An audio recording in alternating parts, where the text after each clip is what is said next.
네, 그냥 두면 낫겠지 했다가 더 큰 문제를 초래할 수 있습니다. 그럼 비교적 젊은 나이에 인공관절 수술을 해야 될 수도 있습니다. 안녕하십니까?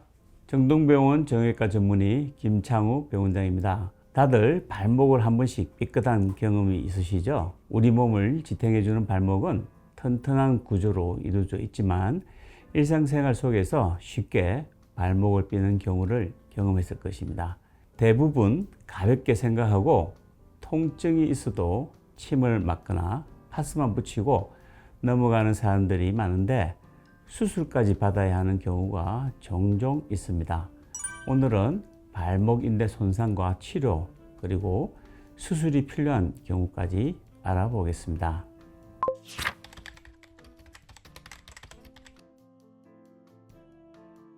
발목 인대는 여러 개로 이루어져 있지만 대부분 바깥쪽 인대가 손상됩니다. 흔한 원인으로 발을 심하게 접질렀을 때 운동하다가 삐끗하거나 미끄러졌을 때인데요. 발목 인대는 외척부에 인대가 많이 손상됩니다. 여기 작은 뼈가 비골이라고 부르고요. 그 밑에 앞에 뼈가 거골, 뒤꿈치 뼈를 종골이라고 부릅니다. 그래서 거골과 비골을 이어주는 인대, 앞에 있다고 해서 전거비 인대, 뒤에도 하나 있겠죠? 후방에 있는 거 후거비 인대, 그 다음에 종골과 비골을 이어주는 종비 인대, 그 다음에 여기 뼈, 큰 뼈를 경골이라고 하는데요.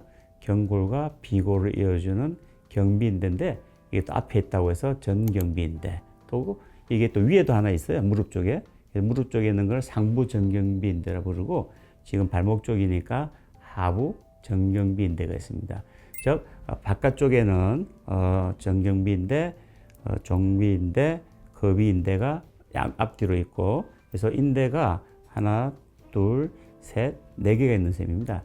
내측에는 삼각인대가 넓게 삼각형 모양으로 단단하게 잡아주는 이런 구조를 갖고 있습니다. 발목 인대 손상의 90%는 접질렸을 때 모양과 같이 발목이 발바닥이 안쪽으로 들어오고 발등이 바깥쪽으로 휘는 이런 손상을 많이 받게 됩니다. 그리고 발목 인대 손상은 1도 염자, 2도 염자, 3도 염자로 나눠 볼 수 있는데요. 1도 염자는 약간 늘어난 정도의 손상으로 제일 낮은 수준의 경미한 부상이며 일반적으로 걸어 다닐 수도 있습니다. 1도 염자는 회복하는데 보통 2-3주 정도 소요됩니다. 2도 염자는 인대가 부분 파열이 생긴 경우를 뜻합니다. 인대 내 출혈이 발생할 수 있으며 완전히 회복하는 기간은 보통 4주 정도 걸립니다. 마지막으로 3도 염자의 경우엔 인대가 완전 파열된 상태로 때에 따라 수술이 필요합니다. 가장 심각한 인대 상태인 만큼 회복하는데 6주 정도 걸리며 완전히 회복하는 데는 3개월에서 6개월 이상 걸릴 수 있습니다.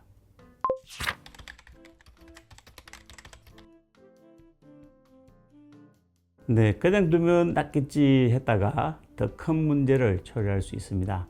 발목 인대 손상이 잘 회복되지 않으면 보도블록이나 이렇게 울퉁불퉁한 길을 걷다가 발목이 삐끗삐끗거리는 느낌을 받게 되는데 이는 발목에 불안전증이 발생한 것입니다. 발목 불안전증이 만성화되면 관절에 마모가 진행되면서 발목 관절염이 발생하게 됩니다. 그럼 비교적 젊은 나이에 인공관절 수술을 해야 될 수도 있습니다.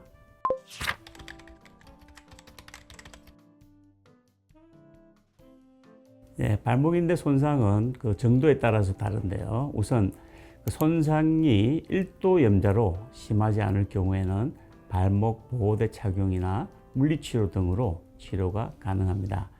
2도 염자 이상일 경우는 초기에 부종 방지를 위해 얼음찜질, 다리를 올려놓기 등을 시행하며 부목 착용을 하여 인대의 안정을 취하게 하여 인대의 회복을 도모해야 합니다. 초기 치료 후에도 통증이 남아있는 경우는 주사치료나 충격파 치료를 통해 인대의 회복을 도울 수 있습니다. 가장 쉽게 손상 정도를 이제 확인할 수 있는 방법은 붓기.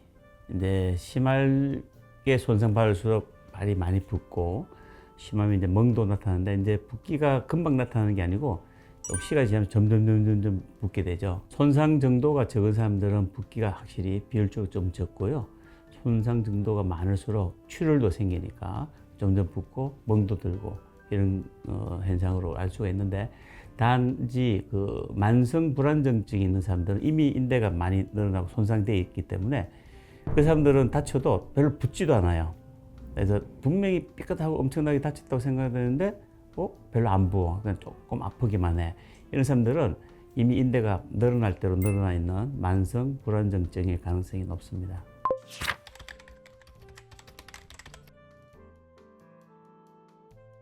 네, 발목 인대가 심하게 파열되어 있는 경우이거나 발목을 많이 사용하는 운동선수인 경우는 조기에 수술을 합니다. 하지만 대부분의 경우는 초기 치료 후에 석고 고정이나 해서 인대를 회복하게 만드는데, 이 경우의 치료에도 회복되지 않거나 반복된 손상으로 발목 불안정증을 호소하는 경우에 수술을 하게 됩니다.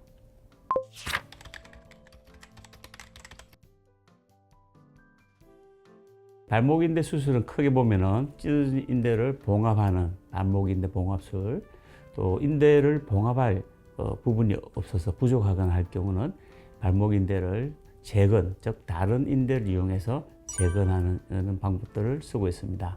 발목인대 봉합술은 끊어진 인대를 다시 이어주거나 늘어난 인대를 이렇게 당겨주어 꿰매주는 수술입니다. 끊어진 지 오래되어 남은 인대가 약해지거나 없으면은 이어주거나 또는 이어주더라도 약해서 다시 끊어지겠죠. 이럴 경우는 다른 인대를 쓰거나 혹은 자기 인대를 떼어서 이식하는 인대 재건술을 시행합니다.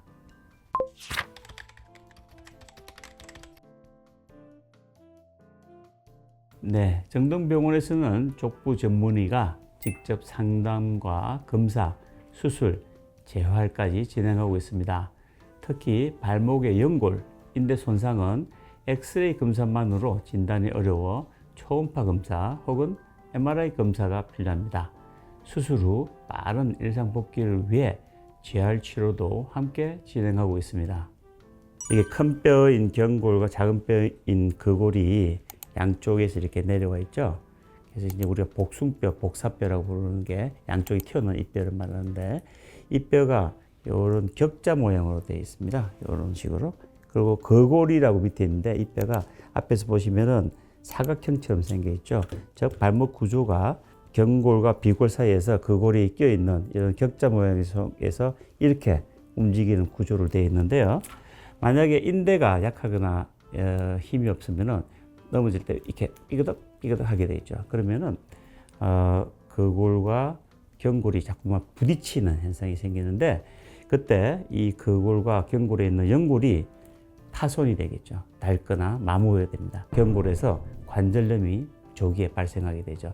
그러면 이제 인대가 삐끗거리지 않아도 보행 시에 관절염 때문에 통증이 생기니까 굉장히 고통스럽게 되는 것입니다. 발목을 삐거나 미끄러지는 경우 대수롭지 않게 생각하고 넘어가는 분들이 많습니다. 하지만 자칫 손상된 발목 인대를 방치했다가 수술을 받게 될 수 있어 통증이 느껴지면 병원에서 검사를 받아보는 것이 좋습니다. 그리고 평소 발목 건강에 주의를 하며 틈틈이 뒤꿈치를 이렇게 들었다 올렸다 내렸다 하면서 발목 강화 운동을 해주는 것이 좋습니다. 오늘 영상이 유익하셨다면 좋아요, 구독, 알림 설정 부탁드리겠습니다. 발목 인대에 관해서 궁금증이 있으시면 댓글로 답변 남겨드리겠습니다. 감사합니다. 안녕히 계십시오.